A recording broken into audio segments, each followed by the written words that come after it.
Hi friends, welcome to iSmart Maguva. నేను మీ లక్ష్మిని.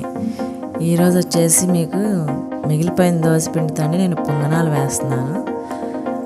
నేను పిండి బ్యాటర్ని కలిపేటప్పుడు తీద్దాం అనుకున్నాను, అయితే మీకు అసలు వీడియో చేద్దాం అనుకోలేదు. సర్లే బాగున్నాయిలే అని చెప్పేసి వీడియో తీస్తున్నాను. మిగిలిన దోశ పిండిలో ఒక ఉల్లిపాయ, కొంచెం క్యారెట్ తురుము, కొంచెం కొత్తిమీర, 2 పచ్చిమిరపకాయలు, కొద్దిగా జీలకర్ర వేసుకున్నానండి. వీటిని మిక్స్ చేసి గుంత పునుగులు వేస్తున్నాను. అయితే చాలా బాగా వచ్చాయి. వీటిని కొబ్బరి చట్నీతో తింటే చాలా బాగున్నాయి. మీరు కూడా ట్రై చేయండి.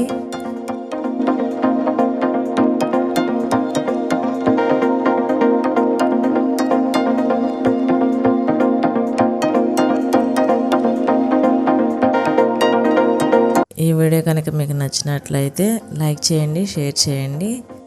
మరిన్ని వీడియోలు మీ ముందుకు తీసుకురావడానికి తప్పకుండా సబ్స్క్రైబ్ చేయండి.